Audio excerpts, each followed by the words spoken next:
Good morning everyone, welcome back to my YouTube channel. आज की class में हम करेंगे 26 नवंबर 2024 के current affairs hand written notes का रिवीजन। अगर आप हमारे चैनल पर नए हैं तो चैनल को सब्सक्राइब जरूर करें। और डेली इस क्लास में हम 10 इम्पोर्टेंट क्वेश्चंस को डिस्कस करते हैं जो करंट अफेयर्स के होते हैं, और इससे रिलेटेड जितने भी स्टैटिक जीके और प्रीवियस मंथ के करंट अफेयर्स के क्वेश्चन बन सकते हैं उनकी भी चर्चा इसी क्लास में हम करते हैं। और मात्र 15 मिनट में हम पूरे करंट अफेयर्स का रिवीजन कर देते हैं। चलिए शुरू करते हैं हमारी क्लास। आज का हमारा फर्स्ट क्वेश्चन है, गगनयान मिशन के सुरक्षित रिकवरी के लिए हाल ही में भारत सरकार ने किसके साथ समझौता किया है? तो गगनयान मिशन इसको लॉन्च करेगी इसरो, और यह पहला मानवयुक्त अंतरिक्ष मिशन होगा। और इसकी सुरक्षित रिकवरी के लिए हाल ही में एग्रीमेंट किया गया है ASA के साथ, यानी कि ऑस्ट्रेलियन स्पेस एजेंसी के साथ समझौता किया गया है। और गगनयान मिशन को LVM-3 व्हीकल से ही लॉन्च किया जाएगा और इसरो इसको लॉन्च करेगी। और इसरो की स्थापना 15 अगस्त 1969 को हुई थी। बेंगलुरु कर्नाटक में इसका मुख्यालय स्थित है और इसके अध्यक्ष का नाम है S सोमनाथ, जिनकी ऑटोबायोग्राफी का नाम है शेर जिसने चांदनी पी ली। कासा किस देश की स्पेस एजेंसी का नाम है? तो ये साउथ कोरिया की स्पेस एजेंसी है। जाक्सा जापान की है। नासा अमेरिका की है। और रोसकोसमोस ये रूस की स्पेस एजेंसी है। EOS-08 मिशन को किसने लॉन्च किया है? EOS का मतलब है अर्थ ऑब्जर्वेशन सैटेलाइट, पृथ्वी अवलोकन उपग्रह है। और इसको इसरो ने लॉन्च किया है SSLV-D3 व्हीकल से इसको लॉन्च किया गया है। अंतरिक्ष में जाने वाला पहला व्यक्ति कौन था? तो ये था यूरी गागरिन, और ये 12 अप्रैल 1961 को पहुंचा था। क्रू 9 मिशन को किसने लॉन्च किया था? स्पेस एक्स कंपनी ने इसको लॉन्च किया है। और सुनीता विलियम्स को वापस लाने के लिए इसको लॉन्च किया गया है। LUPEX mission lunar polar exploration mission चंद्र के ध्रुवीय सतह की जांच पड़ताल के लिए इसरो और जाक्सा दोनों के द्वारा एक मिशन लॉन्च किया जाएगा जिसका नाम है लूपेक्स मिशन। नेक्स्ट है सेकंड क्वेश्चन, चक्रवात फेंगल अभी हाल ही में बंगाल की खाड़ी में आया है और बंगाल की खाड़ी में लो प्रेशर बन रहा है। तो यहाँ पर लो प्रेशर से यहाँ पर एक चक्रवात आएगा जिसका नाम है फेंगल, और यहाँ पर भारी वर्षा होगी और इससे तमिलनाडु और श्रीलंका प्रभावित हो सकते हैं। और इस चक्रवात का नाम फेंगल किसने दिया है? तो ये सऊदी अरेबिया ने दिया है। और इससे पहले चक्रवात आया था असना, जिसका नामकरण किया था पाकिस्तान ने, और ये अरब सागर में आया था।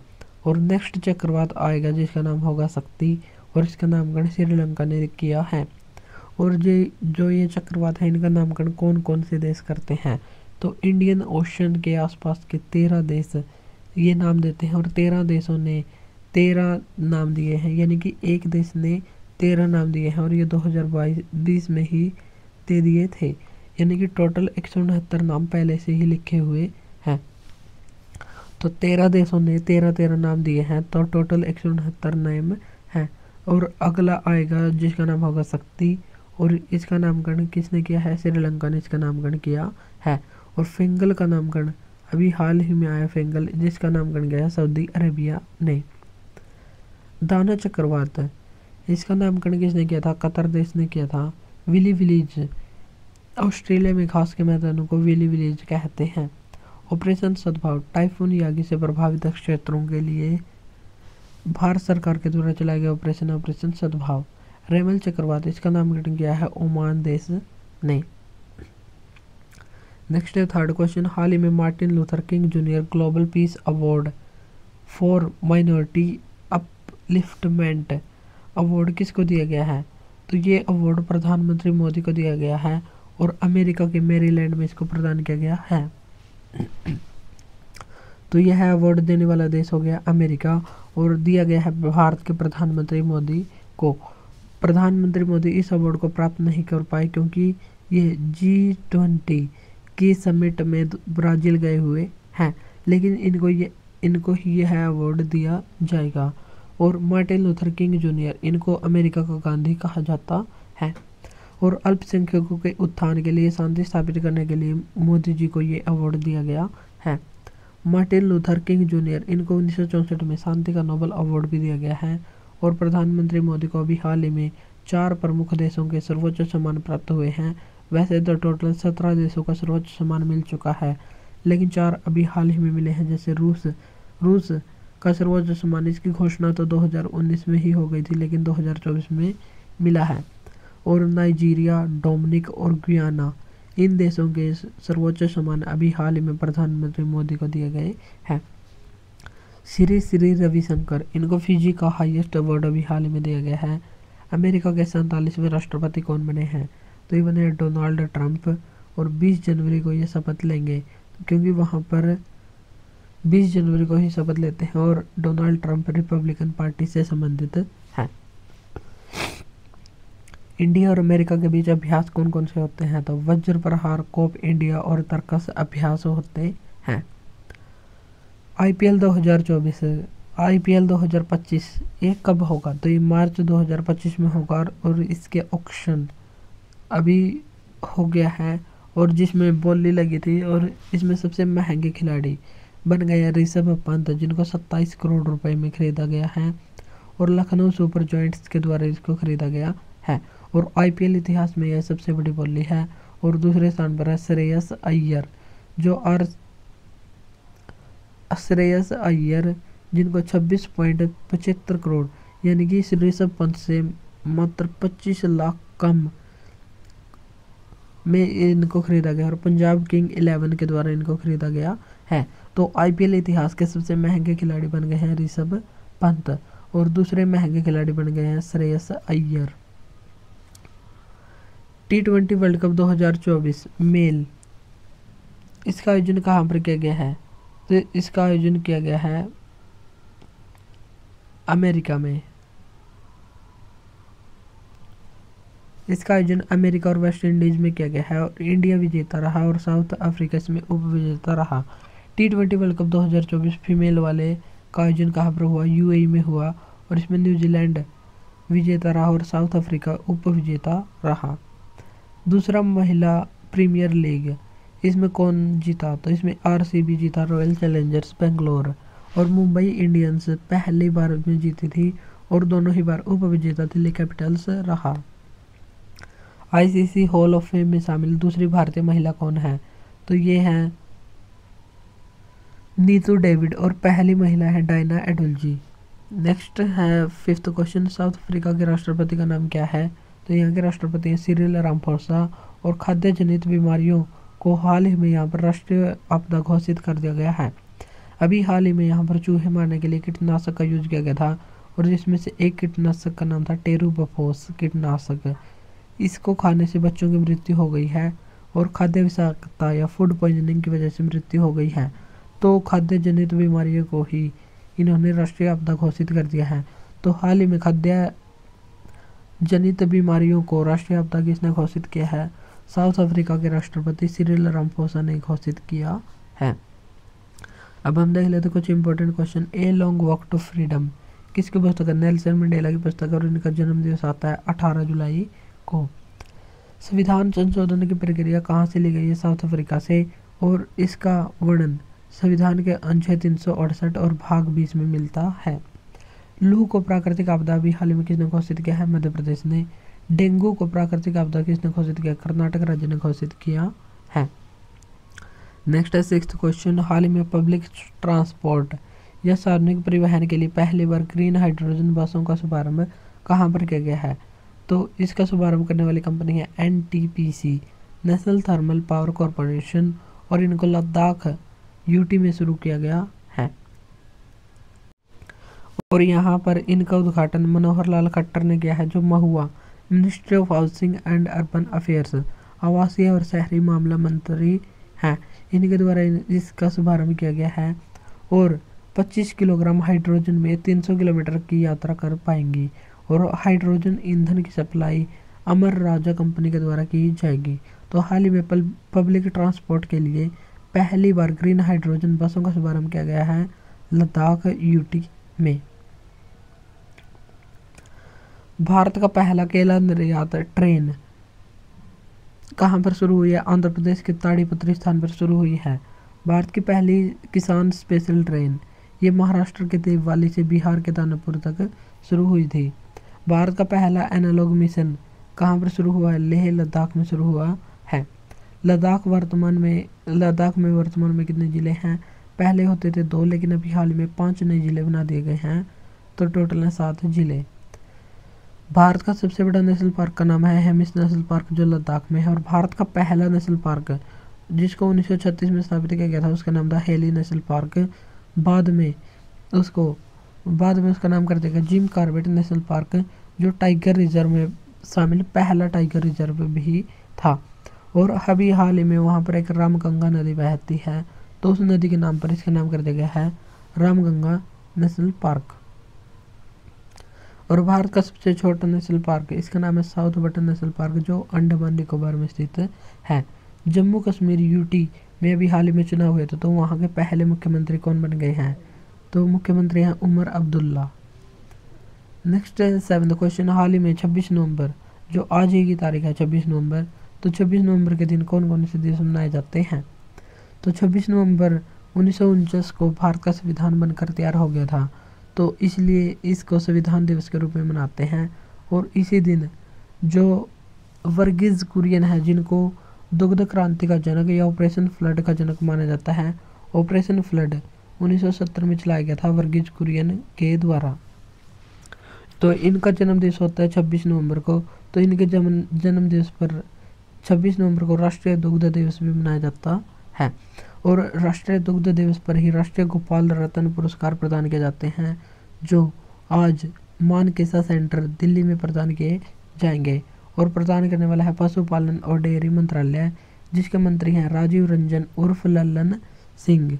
तो लल्लन सिंह मंत्री हैं, उनके द्वारा राष्ट्रीय गोपाल रत्न पुरस्कार प्रदान किया जाएगा। और इसमें 3 श्रेणियों में अवार्ड दिए जाते हैं। पहले स्थान पर रेणु, जो झज्जर हरियाणा की रहने वाली है, और इनको 5 लाख रुपए इनामी राशि दी जाएगी। दूसरे स्थान पर है देवेंद्र सिंह तोमर, जो मध्य प्रदेश के हैं, और इनको 3 लाख रुपए इनामी राशि दी जाएगी। और तीसरे पर है सुरभि, जो उत्तर प्रदेश के बिजनौर की हैं, और इनको 2 लाख रुपए इनामी राशि दी जाएगी। तो हाल ही में राष्ट्रीय गोपाल रत्न पुरस्कार किसको दिया गया है? तो रेणु को, झज्जर हरियाणा के हैं जो, उनको 5 लाख रुपए प्रदान किए जाएंगे। और मानकेसा सेंटर दिल्ली में ये प्रदान किए जाएंगे। और प्रदान करने वाला मंत्रालय होगा पशुपालन और डेयरी मंत्रालय, जिसके मंत्री हैं लल्लन सिंह। मिस यूनिवर्स 2024 का खिताब किसने जीता है? विक्टोरिया के, जो डेनमार्क की रहने वाली हैं। और मिस यूनिवर्स इंडिया इसका खिताब जीता है रिया सिंघा ने। राष्ट्रीय गोपाल मिशन ये कब शुरू हुआ था? सन 2014 में। जल संरक्षण के लिए बेस्ट स्टेट का अवार्ड किसको दिया गया है? उड़ीसा राज्य को। और बेस्ट कृषि स्टेट इसका अवार्ड दिया गया है महाराष्ट्र को। और बागवानी में बेस्ट स्टेट का अवार्ड दिया गया है नागालैंड राज्य को। नागालैंड की स्थापना 1 दिसंबर 1963 को हुई थी। और 1 से 10 दिसंबर को ही हॉर्नबिल फेस्टिवल नागालैंड में मनाया जाता है। और ग्रेट हॉर्नबिल ये केरल और अरुणाचल प्रदेश दोनों का ही स्टेट बर्ड है। नेक्स्ट है 8th क्वेश्चन, नौकरी तुम्हारे द्वार। एक रिपोर्ट अभी हाल ही में पेश की गई है, तो इसको पेश करने वाला कौन है? तो इसको पेश करने वाला है world bank. Jobs at your door step, ये इसकी रिपोर्ट है। और इसको पेश करने वाले मंत्री है धर्मेंद्र प्रधान, जो शिक्षा मंत्री है, और मनसुख मंडाविया, जो खेल मंत्री है। तो इन दोनों मंत्रियों के द्वारा इसको पेश किया गया है। और इसमें 6 राज्य शामिल हैं। तो इस रिपोर्ट में 6 राज्य शामिल हैं। यह है हिमाचल प्रदेश, राजस्थान, केरल, मध्य प्रदेश, महाराष्ट्र और ओडिशा। यहाँ पर युवाओं के लिए नौकरी के अवसर ढूंढना इस रिपोर्ट का मुख्य उद्देश्य है। और युवाओं में कौशल विकास करना चाहिए, ऐसा भी इसमें बताया गया है। अब हम देख लेते हैं वर्ल्ड बैंक से संबंधित कुछ महत्वपूर्ण क्वेश्चन। वर्ल्ड बैंक इसकी स्थापना 1944 के ब्रेटन वुड्स सम्मेलन में हुई थी। और IMF और वर्ल्ड बैंक दोनों की ही स्थापना इसी सम्मेलन में हुई थी, इसलिए इनको जुड़वा बहन भी कहा जाता है। और दोनों का ही मुख्यालय वाशिंगटन DC अमेरिका में स्थित है। और वर्ल्ड बैंक के अध्यक्ष का नाम है अजय बंगा। ग्लोबल जेंडर गैप इंडेक्स में भारत के रैंक है 129। और इसको जारी करता है वर्ल्ड इकोनॉमिक फोरम, जिसकी स्थापना 1971 में हुई थी। और इसका मुख्यालय जिनेवा में स्थित है, लेकिन इसकी शीतकालीन बैठक दावोस स्विट्जरलैंड में होती है। HDI ह्यूमन डेवलपमेंट इंडेक्स जारी कौन करता है? UNDP, United Nation Development Program, संयुक्त राष्ट्र विकास कार्यक्रम इसको जारी करता है। और भारत की रैंक आई है 134। बी रेडी रिपोर्ट अभी हाल में किसने लॉन्च की है? वर्ल्ड बैंक ने लॉन्च की है। NMPI national multi dimension poverty index, राष्ट्रीय बहुआयामी गरीबी सूचकांक को राष्ट्रीय स्तर पर जारी करता है नीति आयोग, और वैश्विक स्तर पर UNDP इसको जारी करता है। नेक्स्ट है 9th क्वेश्चन, स्विम रोबोट का विकास अभी हाल ही में किसने किया है? तो स्विम रोबोट का विकास किया है नासा ने, जो अमेरिका की स्पेस एजेंसी है। और पानी के नीचे तैरकर वहां पर जीवन की तलाश करना इसका मुख्य उद्देश्य है, और इसके फुल फॉर्म है sensing with independent micro swimmer. और बृहस्पति ग्रह के यूरोपा उपग्रह के बर्फीले महासागर में गोता लगाने के लिए इसको विकसित किया गया है। तो यूरोपा उपग्रह कहाँ पर है? बृहस्पति का एक उपग्रह है, और वहाँ पर बर्फीला जो महासागर है उसके नीचे गोता लगाने के लिए स्विम रोबोट को नासा ने विकसित किया है। मंगल ग्रह के 2 उपग्रह कौन कौन से हैं? फोबोस और डिमोस हैं। चंद्रमा पृथ्वी का प्राकृतिक उपग्रह है। टाइटन शनि का उपग्रह है, और शनि को वलयों वाला छल्लों वाला ग्रह कहा जाता है। बृहस्पति के कैलिस्टो उपग्रह पर ओजोन की खोज अभी हाल ही में हुई है, और सबसे बड़ा उपग्रह है गिनीमेड, जो बृहस्पति का ही उपग्रह है। अब हम देख लेते हैं सौरमंडल। सौरमंडल में सूर्य के सबसे नजदीक होता है बुध, फिर आता है शुक्र, फिर आती है पृथ्वी, फिर आता है मंगल। बृहस्पति, शनि, अरुण और वरुण। जो मंगल और बृहस्पति है इनके बीच एस्ट्रॉयड बेल्ट मिलती है, और एस्ट्रॉयड बेल्ट से सूर्य की ओर जो 4 ग्रह मिलते हैं उनको आंतरिक या पार्थिव ग्रह कहते हैं। और बुध ग्रह सबसे छोटा ग्रह है, और सौरमंडल का सबसे बड़ा ग्रह होता है बृहस्पति ग्रह, जिसके 3 उपग्रह भी हैं, गैनीमीड, कैस्टिनो और यूरोपा उपग्रह। इसके 3 महत्वपूर्ण उपग्रह हैं। और शुक्र ग्रह इसे पृथ्वी की जुड़वा बहन भी कहते हैं, और सांझ और भोर का तारा भी कहते हैं। और सबसे गर्म ग्रह भी शुक्र ही है। पृथ्वी इसको नीला ग्रह के नाम से जानते हैं। मंगल को लाल ग्रह के नाम से जानते हैं। शनि को बल्लियों वाला ग्रह कहते हैं, और बृहस्पति सबसे बड़ा ग्रह है। अरुण और वरुण ये आइसी जेंट कहलाते हैं, और इनको बाहरी ग्रह के नाम से भी जानते हैं। तो इतने क्वेश्चन हमको यहाँ पर रखने हैं ध्यान। नेक्स्ट है 10th क्वेश्चन। 10th और लास्ट क्वेश्चन है, गुरु तेग बहादुर शहादत दिवस अभी हाल ही में कब मनाई गई है? तो ये मनाई गई 26 नवंबर को, और ये 9वें गुरु सिख गुरु थे। 10वें और लास्ट गुरु कौन थे? तो ये थे गुरु गोविंद सिंह। और गुरु ग्रंथ साहिब पवित्र पुस्तक गुरु गोविंद सिंह के बाद ही इनका गुरु बन गई है। और इनको किस किस नाम से जाना जाता है? जो गुरु तेग बहादुर है उनको भारत का कवच, हिंद की चादर के नाम से जानते हैं। 1675 में औरंगजेब ने इनको मुस्लिम धर्म अपनाने के लिए कहा था, लेकिन इन्होंने धर्म नहीं अपनाया बल्कि अपनी गर्दन कटवा दी, और औरंगजेब ने इनकी हत्या कर दी थी चांदनी चौक दिल्ली में। और वहीं पर इनके सम्मान में शीशगंज साहिब गुरुद्वारा बना हुआ है। और पहले सिख गुरु इनका नाम था गुरु नानक देव। और गुरु नानक देव का जन्म 1469 ननकाना साहिब में हुआ था। उस समय इसका नाम होता था तलवंडी, वर्तमान में है ननकाना साहिब। और 1539 में करतारपुर साहिब कॉरिडोर में इनकी मृत्यु हो गई थी। और करतारपुर साहिब कॉरिडोर भारत और पाकिस्तान के बीच स्थित है। खालसा पंथ इसकी स्थापना गुरु गोविंद सिंह ने की थी 13 अप्रैल 1699 को बैसाखी वाले दिन की थी। करतारपुर साहिब कॉरिडोर ये इंडिया और पाकिस्तान के बीच स्थित है, और गुरु नानक देव से संबंधित है, और इनके बीच नदी है रावी नदी। अनुच्छेद 25 में कहा गया कि सिख समुदाय के लोग कृपाण धारण कर सकते हैं। स्वर्ण मंदिर पर स्वर्ण किसने चढ़वाया था? महाराजा रणजीत सिंह ने, जो शुक्र चकिया मिसल से संबंधित थे। तो ये थे हमारे आज के क्वेश्चन, जिसमें हमने करंट के साथ साथ हिस्ट्री के इम्पोर्टेंट क्वेश्चंस को भी डिस्कस किया है। अगर क्लास अच्छी लगी हो तो इसको लाइक और शेयर जरूर करें, और इस क्लास की PDF के लिए हमारे टेलीग्राम ग्रुप को ज्वाइन करें, जिसका लिंक वीडियो के डिस्क्रिप्शन बॉक्स में दिया हुआ है। आज के लिए इतना ही, मिलते हैं नेक्स्ट वीडियो में। Thank you.